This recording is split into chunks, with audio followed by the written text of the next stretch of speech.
Eu quero cumprimentar a todos com a paz do Senhor Jesus. Espero que todos estejam bem.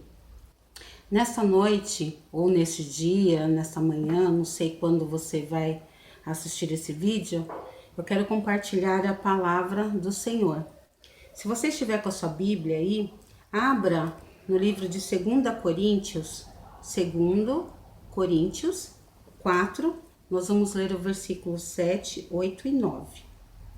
Acompanhe a leitura, que diz assim: Temos, porém, este tesouro em vasos de barro, para que a excelência do poder seja de Deus, e não de nós.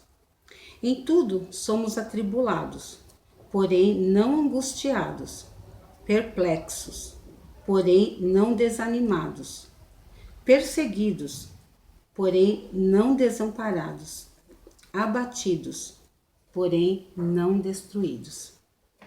Agora, vamos lá para 2 Coríntios também, capítulo 12, versículo 9. Nós iremos ler só a parte A desse versículo, tá? Que diz assim: Então ele me disse, Jesus disse, a minha graça te basta, porque o poder se aperfeiçoa na fraqueza. Aleluia. E desde o dia 22 de março, que a gente vem vivendo, né, essa pandemia, essa coisa, né, se a gente pode chamar assim, né, esse vírus que tá assolando o nosso planeta, que já matou tantas pessoas. E quando eu acordo, eu agradeço a Deus, agradeço, né, pela minha vida, por estar com saúde, mas aí eu falo pro Senhor, falo, ainda não terminou, né, Jesus? E confesso, irmãos, que muitas vezes eu fico triste. Quando eu saio aqui, né, pra caminhar, aqui perto, no Lago dos Patos, eu passo ali pelo comércio da Vila Galvão. Quando eu desço a rua, de cara já vejo um salão que o meu marido frequenta. Ele corta o cabelo lá, com as portas baixadas. Já vejo também um restaurante de esquina, também fechado. Os comércios. Vejo as igrejas, porque tem várias igrejas aqui na avenida, né? Isso me deixa triste. Mas aí eu me remeto, né? Eu me lembro da palavra do Senhor. E o Espírito Santo me fez lembrar, né? Dessa passagem aqui. Que nós, irmãos, nós devemos confiar no Senhor. Nós não devemos ficar desanimados. Eu sei que o cenário é triste. Eu sei que, sabe, a doença tá aí e virá um outro problema maior, né? Que é o problema econômico. E muitas vezes a gente se sente até, assim, destruídos. Nós temos esse sentimento, mas não podemos deixar esse sentimento criar raiz dentro de nós, viu, igreja? E é lindo quando no capítulo 12, né, que a gente acabou de ler, versículo 9, quando Jesus fala isso pra gente. A minha graça te basta. A graça do Senhor nos basta. Nós sabemos que nós servimos a um Deus que Ele abre porta onde não existe. Eu já falei isso aqui, né? É um Deus todo-poderoso, Ele criou todas as coisas, Ele sabe de tudo, Ele sabe o dia que isso tudo vai acabar. E eu creio também que Ele vai suprir as nossas necessidades. Porque a Bíblia também diz, né? Que o justo não mendigará o pão. Então creia, igreja, creia. Eu sei que para muitos tá difícil, mas creia nas promessas do Senhor. Amém? Vamos orar? Meu Deus querido, em nome de Jesus, eu quero te agradecer em primeiro lugar, Pai, por mais esse dia de vida. porque as tuas misericórdias se renovaram mais esse dia, o teu amor. Muito obrigada, meu Senhor. Obrigada pela tua palavra, a tua palavra que é viva e eficaz. A tua palavra, ela nos consola, meu Senhor. A tua palavra, ela nos orienta. Muito obrigada. Obrigada por tudo que o Senhor tem feito. Obrigada pelos livramentos, meu Deus. Obrigada pelas pessoas também que já foram curadas dessa doença, desse vírus. Muito obrigada, Senhor. Obrigada também por aquele, Senhor, que ainda que está empregado, né? Que está conseguindo manter o seu lar. Obrigada, Pai. Mas eu te peço agora em nome de Jesus que o Senhor perdoe os nossos pecados.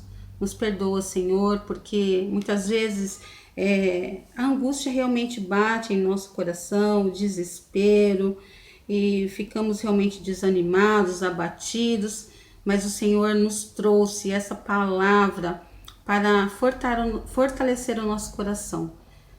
O Senhor nos falou que a tua graça nos basta, e é isso que nós acreditamos, Pai. Nós confiamos em ti, meu Senhor. Deus amado, socorre, Pai, aqueles que estão desempregados, que perderam seus empregos, que não sabe, Senhor, como será para manter a sua família. Eu sei, meu Deus, que é difícil chegar ao final do mês e ver a comida acabando, as contas chegando. Ah, Deus amado, mas que eu não sei, Pai. Nós também queremos ser esse canal de bênção para ajudar aqueles necessitados, meu Senhor. Mas eu sei que o milagre irá chegar na casa dessas pessoas. Eu creio, Pai, eu creio, em nome de Jesus.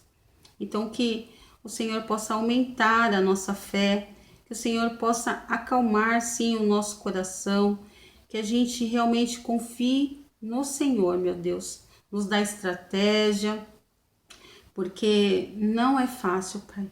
Não é fácil passar pelo deserto. Te peço ainda que o Senhor abençoe o nosso país, que o Senhor abençoe o nosso presidente, dê a ele sabedoria, discernimento espiritual, meu Deus. Que o Brasil seja reconhecido como um país que serve ao Senhor. E eu creio, meu Senhor, que esse país será um país de oportunidades. Em nome de Jesus. Muito obrigada por tudo. É assim que eu oro e te agradeço. Amém. Amém, meus amados. Continue confiando no Senhor, viu? Que Deus abençoe a cada um de vocês.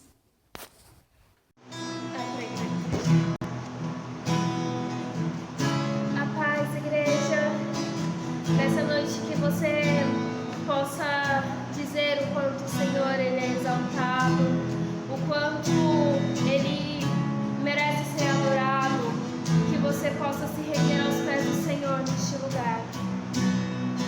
Ele é exaltado no céu.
Aleluia.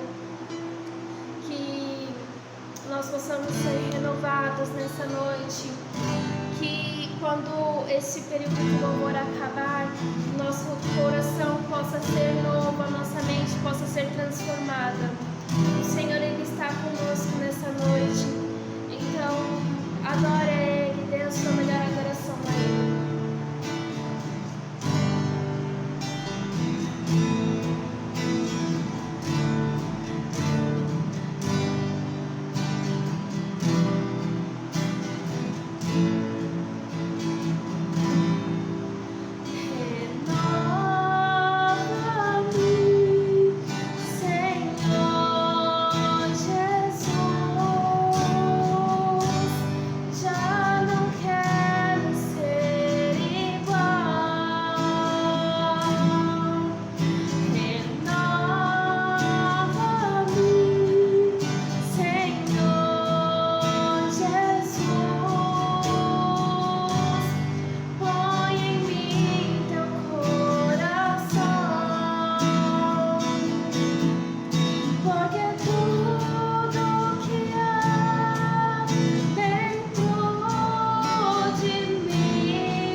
Segundo Coríntios, capítulo 4, versículo 8 ao 10.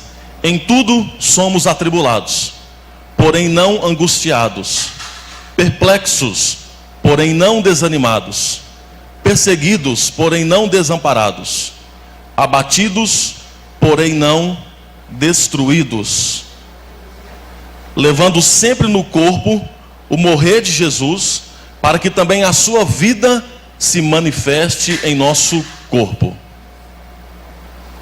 Agora, um pouquinho mais à frente, versículo 16 ao 18.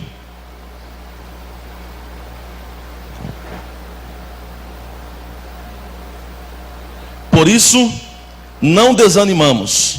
Pelo contrário, mesmo que o nosso homem exterior se corrompa, contudo o nosso homem interior se renova de dia em dia, porque a nossa leve e momentânea tribulação produz para nós eterno peso de glória, acima de toda comparação. Não atentando nós nas coisas que se vê, mas nas que não se vê, porque as que se vê são temporais, e as que não se vê são eternas.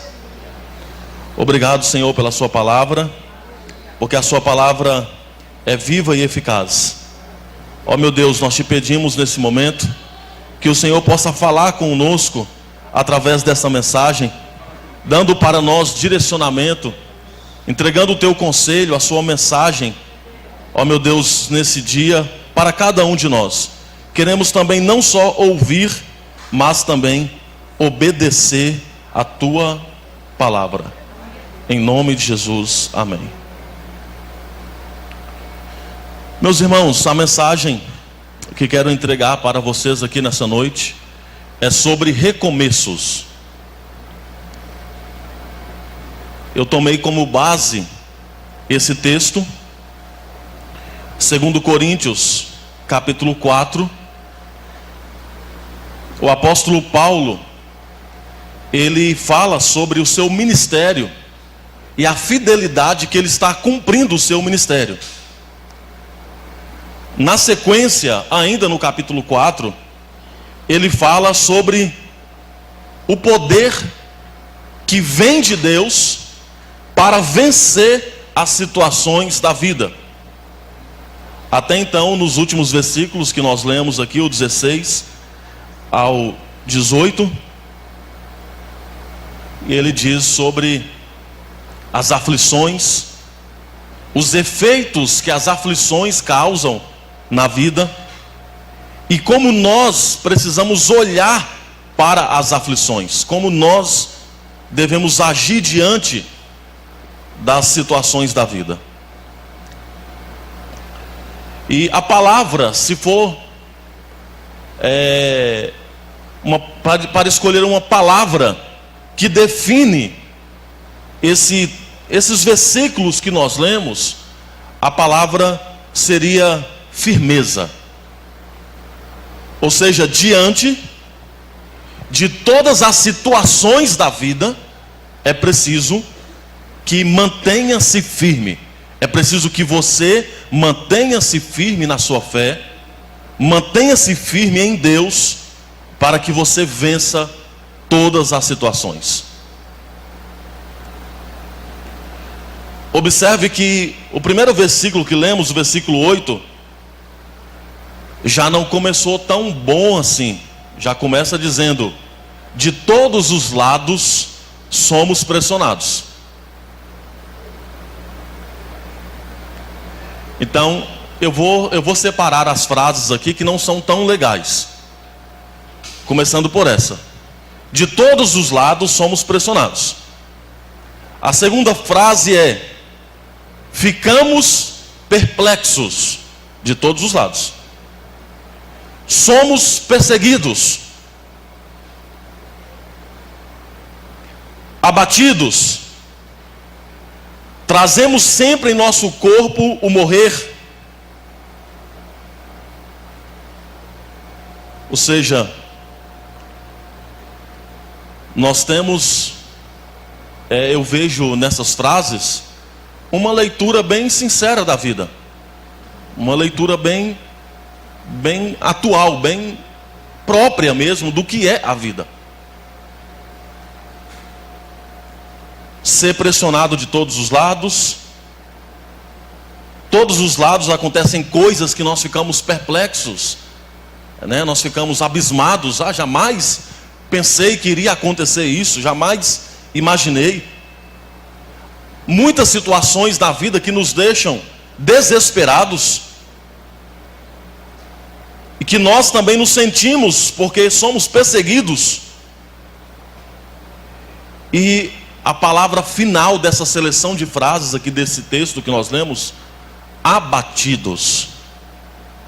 ou seja, o acúmulo de situações da vida que vão nos deixando abatidos.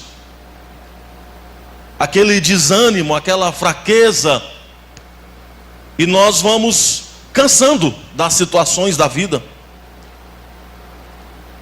Mas em Deus há uma proposta, e a proposta de Deus é de desfazer essas situações.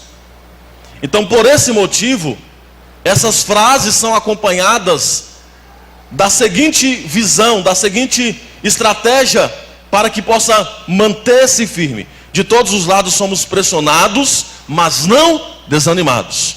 Ficamos perplexos, mas não desamparados. Somos perseguidos, mas não abandonados. Abatidos, mas não destruídos. Trazemos sempre em nosso corpo o morrer de Jesus, para que a vida de Jesus também seja revelada em nosso corpo. Então, diante das situações da vida, e os recomeços, eles precisam disso. Os recomeços precisam de uma direção, né, de um norte. Precisa de uma firmeza. Ou seja, muitas pessoas até querem recomeçar situações ocorridas da sua vida, só que é só no discurso.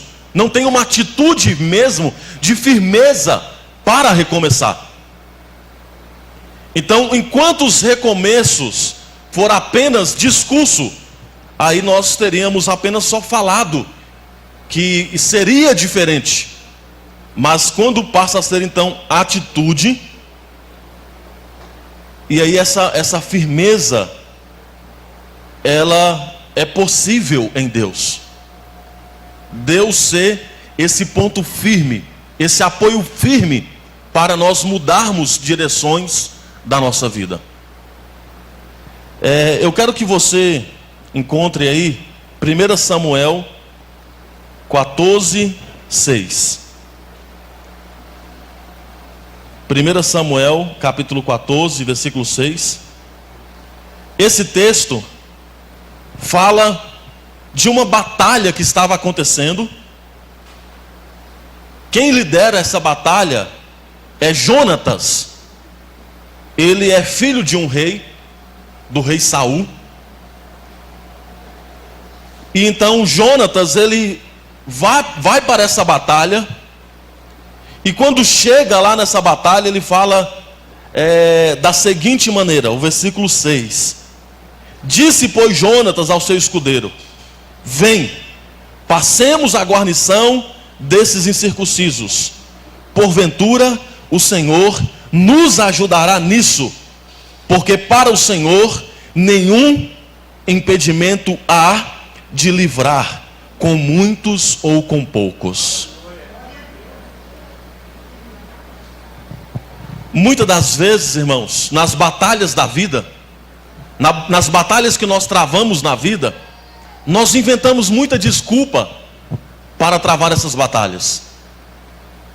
E as desculpas são variadas, mas na maioria das vezes essas desculpas para não vencer as batalhas da vida é a mesma desculpa que Jonatas poderia ter tido.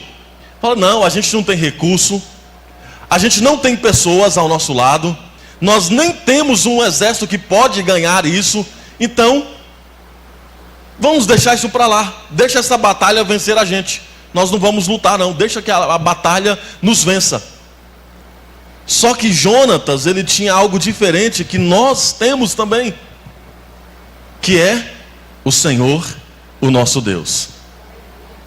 E por isso Jonatas diz assim: nós vamos para essa batalha, não importa se estamos com muitos ou com poucos, o que importa é se o Senhor agir em nosso favor. Sabe, irmão, se Deus agir em seu favor, você vai ganhar as batalhas da vida. Se Deus agir em seu favor, você vai ser vitorioso nas batalhas que você trava diariamente. O que não pode é a gente se esconder diante das nossas, se esconder em nossas desculpas, e aí viver sempre perdendo. E aí as situações da vida vão sempre nos abater, vão sempre ganhar da gente. É preciso que você mantenha-se firme. É preciso que você mantenha-se firme, como diz o texto que nós lemos aqui. Em Jesus você pode vencer. Além de manter-se firme, os recomeços da vida, é preciso que a gente também decida recomeçar. Às vezes a pessoa está naquela situação na vida, está sempre naquela situação, mas nunca decidiu mudar. Ela nunca tomou essa decisão. Eu tenho que mudar a minha vida. Eu preciso fazer alguma coisa para mudar essa situação que eu estou vivendo. Então, às vezes a pessoa está naquela mesma coisa, anos e anos, e fazendo aquilo que Deus não agrada, e indo para longe de Deus, e fazendo aquelas mesmas coisas, e ela não toma a decisão. Eu peço que você venha comigo ao livro do profeta Jeremias. Profeta Jeremias, capítulo 18. Versículo 3 ao 6. Esse texto é muito conhecido. Jeremias 18, 3 ao 6. Desci à casa do oleiro, e eis que ele estava entregue a sua obra sobre as rodas.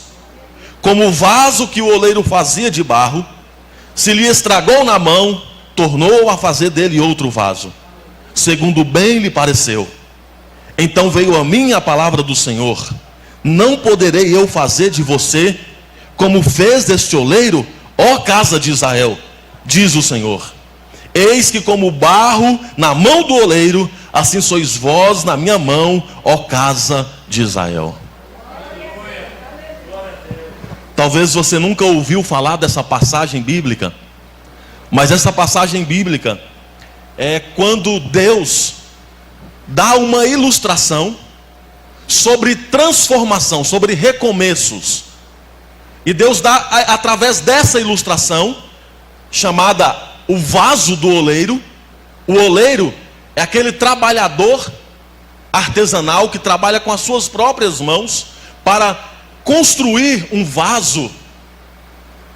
E esse trabalhador estava lá no seu local, no seu ambiente de trabalho.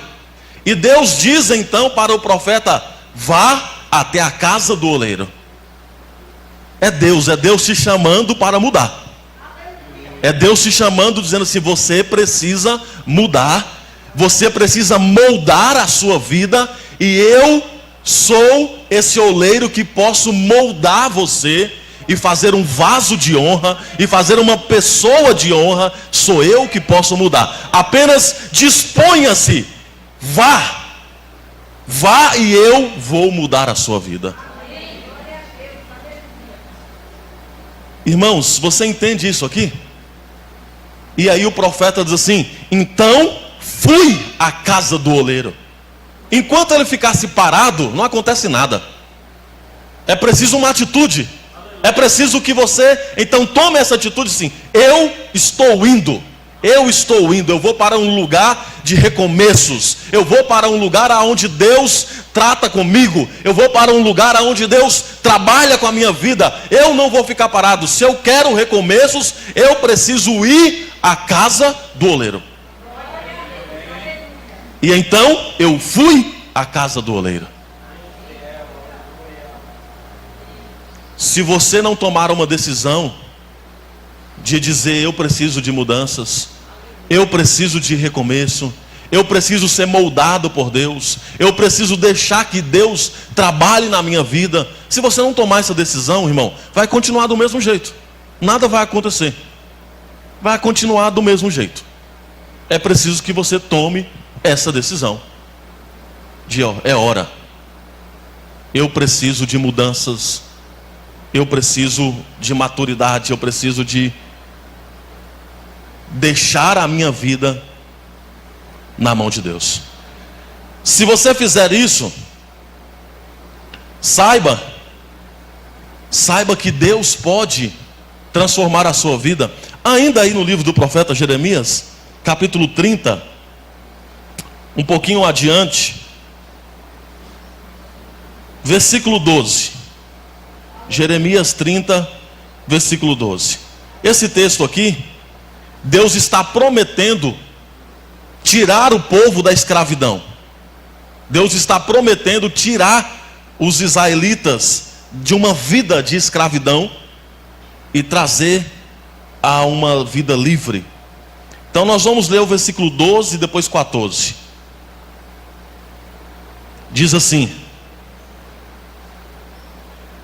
porque assim diz o Senhor: teu mal é incurável, a tua chaga é dolorosa. Todos os teus amantes se esquecerão de ti, já não perguntam por ti, porque te feri com ferida de inimigo e com castigo de cruel, por causa da grandeza da tua maldade e da multidão dos teus pecados. Agora um pouco mais para frente, versículo 16. Por isso, todos os que te devoram serão devorados, e todos os teus adversários serão levados, cada um deles para o cativeiro. Os que te despojam serão despojados, e entregarei ao saque todos os que te saqueiam, porque te restaurarei a saúde e curarei as tuas chagas, diz o Senhor. Pois te chamaram a repudiada, dizendo: é Sião, já ninguém pergunta por ela. Assim diz o Senhor: eis que restaurarei a sua sorte das tendas de Jacó, e me compadecerei das suas moradas. A cidade será reedificada sobre o seu montão de ruínas, e o palácio será habitado como outrora. Sabe o que é isso, irmãos? Os primeiros versículos está dizendo assim: até muitas pessoas dizem que não tem mais jeito para você. Até muitas pessoas falam isso, que não tem jeito para você, que não há nada que possa acontecer para você melhorar. Isso é o que as pessoas dizem, mas não é o que Deus diz. O que Deus diz acerca de você é que Ele tem cura para você, que Ele tem um milagre para a sua vida, e que Ele pode, ou seja, Deus está dizendo assim: se você confiar em mim, esta é a ajuda está a caminho, eu te ajudarei, e você então transformará a sua vida, o ambiente, e você terá novamente saúde, e você então terá suas cicatrizes, feridas curadas. Assim diz o Senhor. E mais ainda, lá em Isaías, no capítulo 57, assim diz o alto e sublime que vive para sempre, cujo nome é santo: habito no lugar alto e santo, mas habito também com o contrito e humilde de espírito, para dar novo ânimo ao espírito do humilde e novo alento ao coração do contrito. Irmãos, que coisa maravilhosa. Olha, tem um Deus que habita no céu, no mais alto e sublime trono. Temos um Deus que vive para sempre, cujo nome é santo. Contudo, esse Deus também habita com o contrito e o humilde de espírito. O Senhor majestoso, o Deus criador dos céus e da terra, também habita na pessoa que tem um coração contrito, humilde. Isso é um grande milagre, irmãos. Isso é um grande milagre. O Deus que não está em um trono para zombar de você, para mostrar para você, para esnobar você. Não, um Deus que habita desde que o seu coração esteja contrito e humilde. Ele habita em você. Então, sabe, nós precisamos em algum momento decidir que nós precisamos de mudança. E não é pela nossa força. Deus está dando essa garantia que se você decidir que você precisa mudar a sua vida em algo, Deus está dando essa garantia que Ele vai te ajudar. Se você decidir que você precisa recomeçar algum momento, alguma situação da sua vida, Deus está dando certeza que Ele te ajudará. Sabe, até mesmo, irmãos, até mesmo porque quem não tem consciência, quem pensa, né, que não precisa da ajuda de Deus, porque Deus ajudaria, né? Não, essa pessoa já está dizendo, ela acha que não precisa. Então Deus não vai forçar a barra também, né? É preciso reconhecimento. Um outro princípio dentro da questão dos recomeços, que esse talvez seja um assunto que você já questionou em algum momento da sua vida. O que Deus pensa dos meus fracassos? Como que Deus trata os meus fracassos? Como é? Aquelas vezes que eu errei, que eu fracassei em alguma coisa, como que Deus trata com os nossos fracassos?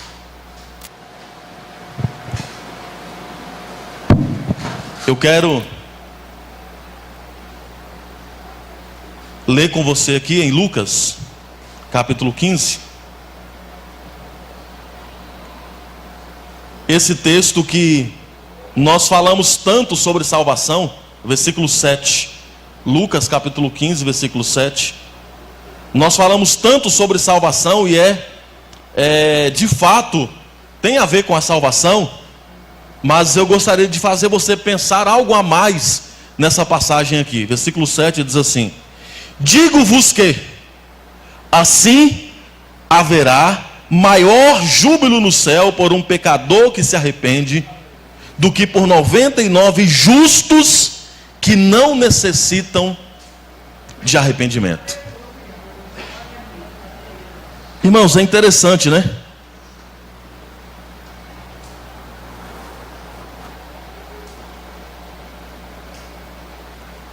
Deus tem umas coisas assim bem, né? Por exemplo, a Bíblia diz que é melhor estar numa casa de luto do que numa festa. Umas coisas bem contraditórias, né? Um negócio bem assim. Quem que gosta de ir num velório, gente?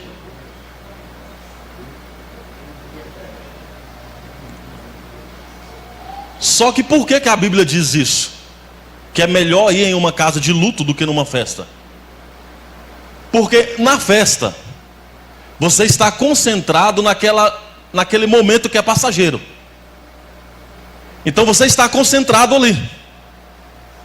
Está celebrando alguma coisa, está celebrando um aniversário, está celebrando alguma, ou não, né? As pessoas fazem festa, não é só, né, tantas festas que tem por aí. A pessoa está bem concentrada naquele momento, naquelas poucas horas, naquele momento, que é o momento daquela festa, daquela alegria. Em um velório, em um luto, as pessoas estão já pensando na vida. Ela não está concentrada só naqueles momentos, ela está pensando na vida. No mínimo, mesmo que você não seja próximo da pessoa que morreu, porque no velório tem isso, né? Tem as pessoas que estão ali chorando, que sentem muito mesmo pela perca, que são as pessoas perto, próximo, geralmente um número bem pequeno, as pessoas próximas daquela pessoa. E tem os outros que estão ali, né? Conhecia, não era tão próximo, mas conhecia, sabia quem era. Mas no mínimo, quando você for no velório, você sendo de próximo ou de longe dessa pessoa, no mínimo, você tem que dar uma olhada e pensar: daqui a pouco sou eu. Eu estou aqui chorando pela morte de alguém, mas daqui a pouco alguém vai estar aqui chorando pela minha morte. Então você está pensando na vida, porque a vida é passageira. E você pensa que não. Você pensa que não, e o tempo passa tão rápido, tão rápido. Tem algumas culturas, né? Tem algumas culturas que não celebram o nascimento, celebram a morte. Quando a pessoa morre, faz uma festa. Algumas culturas no mundo é assim. Quando a pessoa nasce, não faz festa nenhuma. Mas quando a pessoa morre, celebra. Agora, olha que outra questão contraditória. Aqui. Há mais júbilo no céu quando um pecador se arrepende do que 99 justos. E os justos se sentindo, né? As pessoas que são justas se sentem. Não, mas eu sou justo. Eu faço as coisas tudo justa. Eu faço de tudo para mim não fazer nenhuma injustiça, porque eu procuro ser o mais justo possível. O justo se sentindo. E Deus dizendo, o céu entra em festa quando um pecador se arrepende. Sabe por quê? Porque o justo, que se acha justo, ele já não precisa mais de Deus. Ele se acha justo, então ele não precisa mais de Deus. Para que ele vai precisar da justiça de Deus? Por que ele vai precisar de um ato de Deus para justificá-lo? Ele já se acha justo. Mas, irmão, quando um pecador se arrepende, oh, coisa maravilhosa. Essa pessoa vem chorando, essa pessoa vem constrangida, essa pessoa vem envergonhada, né? E nós devemos fazer isso todos os dias, diante de Deus, constrangidos dos nossos pecados, dos nossos erros, e aí nós vamos a Deus reconhecendo que somos falhos, que somos pequenos, que precisamos da graça, do amor, do perdão dele. E aí então Deus se alegra quando vê que nós estamos reconhecendo a condição humana que temos, porque isso é ser humano, pecador, reconhecer essa condição. E é assim que Deus trata os fracassados. Deus trata os fracassados que se arrependem, fazendo festa no céu e dizendo, está tendo arrependimento ali. Alguém está arrependido ali. Alguém está ali dizendo que precisa de mim. Alguém está ali reconhecendo a sua condição. Irmãos, eu sei que isso não é muito fácil, porque a gente não tem muito o ser humano mesmo dizendo, né, aquela condição de reconhecer os erros, né?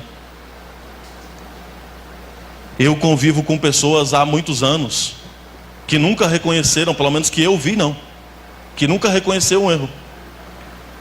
Convivo com pessoas assim já há alguns anos, que sempre que acontece alguma coisa, o culpado é Elmer.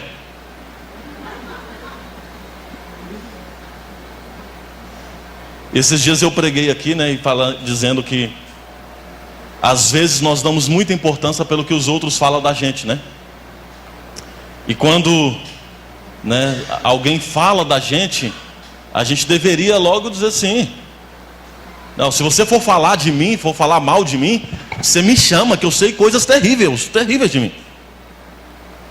Então, reconhecer que nós erramos, que nós cometemos falhas. E Deus se alegra, é assim que Deus trata os nossos fracassos. Deus trata dessa maneira, perdoando, te ajudando, para que você possa vencer. E aí sim, você ser um vitorioso. É assim que Deus nos trata. É dessa maneira, quando nós nos arrependemos. É importante então que você se aproxime de Deus, irmãos. O livro do profeta Joel, no capítulo 2, versículo 12. Acompanha aí comigo. Joel, capítulo 2, versículo 12 ao versículo 14. Aqui Deus está falando da sua misericórdia. Aqui Deus está falando da sua compaixão. Assim, ainda assim, agora mesmo, diz o Senhor, convertei-vos a mim de todo o vosso coração, e isso com jejuns, com choro e com pranto. Rasgai o vosso coração e não as vossas vestes, e convertei-vos ao Senhor, vosso Deus, porque Ele é misericordioso e compassivo, tardio em irar-se, grande em benignidade, e se arrepende do mal.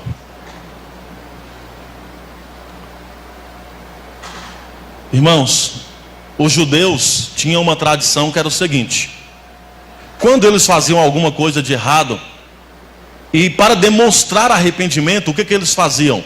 Rasgava a roupa. Essa era uma tradição dos judeus.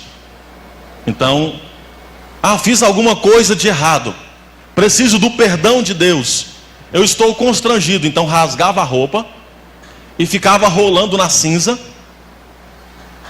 Não estou dizendo brasa, tá, irmãos? Pelo amor de Deus. Ficava rolando nas cinzas, vestia um pano de saco, fazia do pano de saco, né, que nós usamos muito para limpar o chão. Então pegava aquele pano e vestia como humilhação, como sinal de humilhação.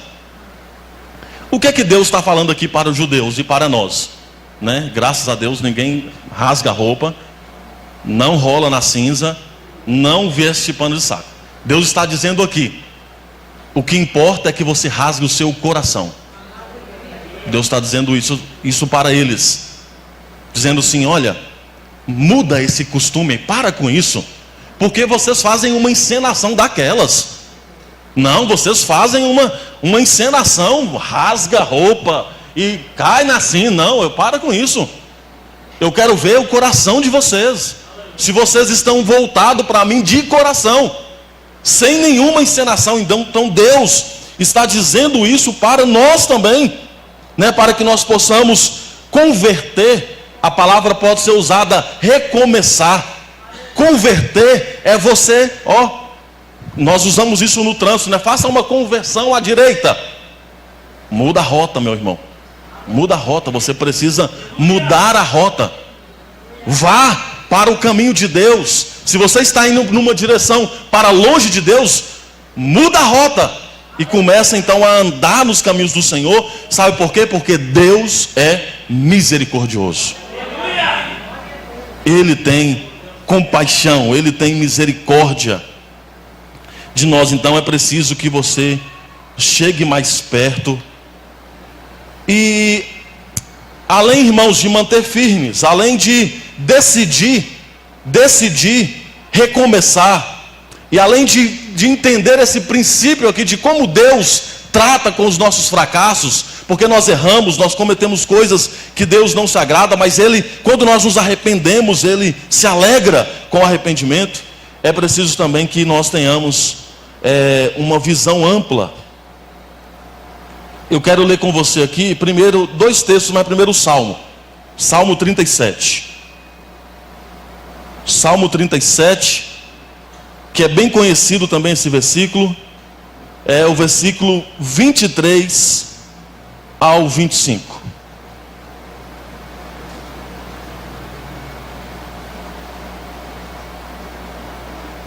Que diz assim: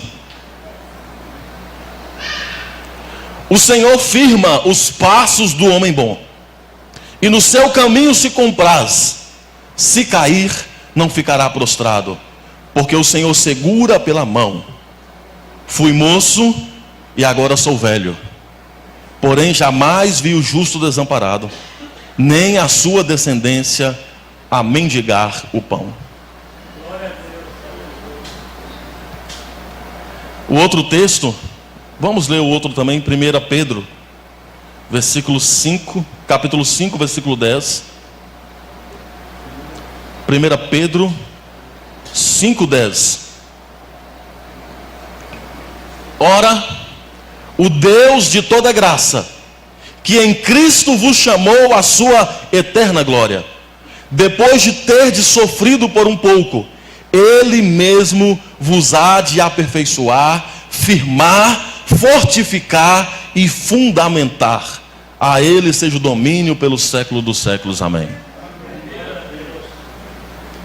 Isso aqui, quando nós falamos de recomeçar, nós precisamos entender que esse recomeço é preciso estar em Deus, né? Porque Deus que firma os nossos pés, é Ele que nos conduz.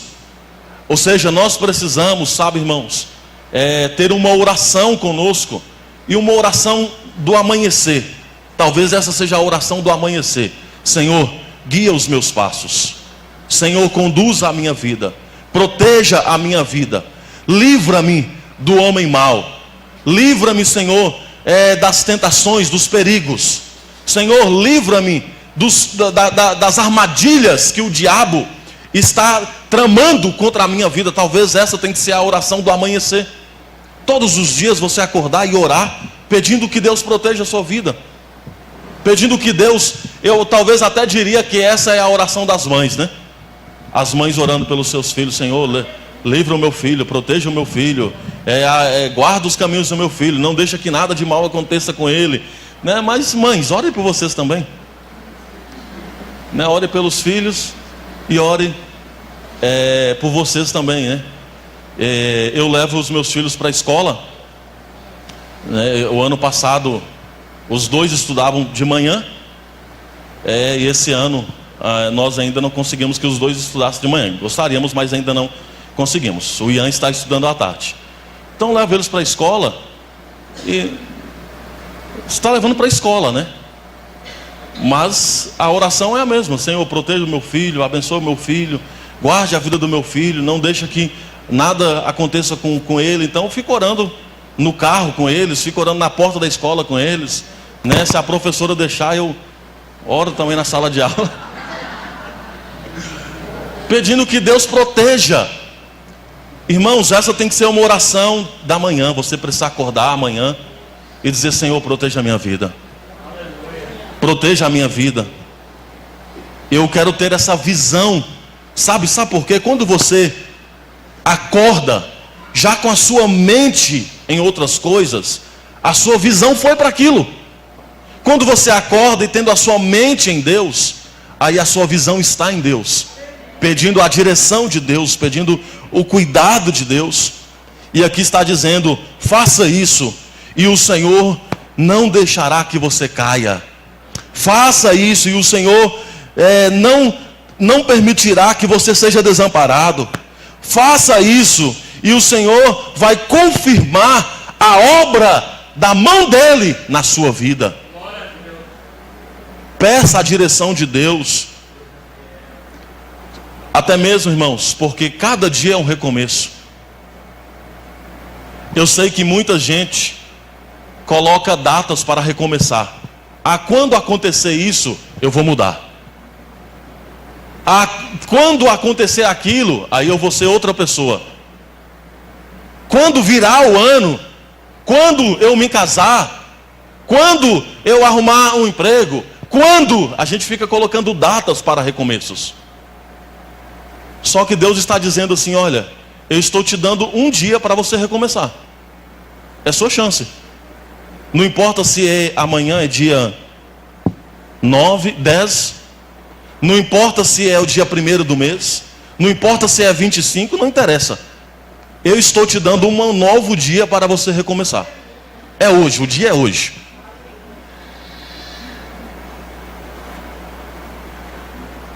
Quando eu quero fazer a leitura anual da Bíblia, mas vou esperar virar o ano. Quando virar o ano eu vou começar a fazer a leitura anual da Bíblia. Irmão, não vai rolar. Começa amanhã. Amanhã é dia de recomeço. Amanhã é dia de recomeçar. Não fica preso a essa data do calendário, não fica preso a essa data aí dos anos. Fique em Deus. Fique em Deus. Porque Deus está te dando chance. Deus está te dando o dia de hoje. Deus está te dando o dia para que você recomece. Para finalizar, vamos ler Filipenses. Filipenses 3.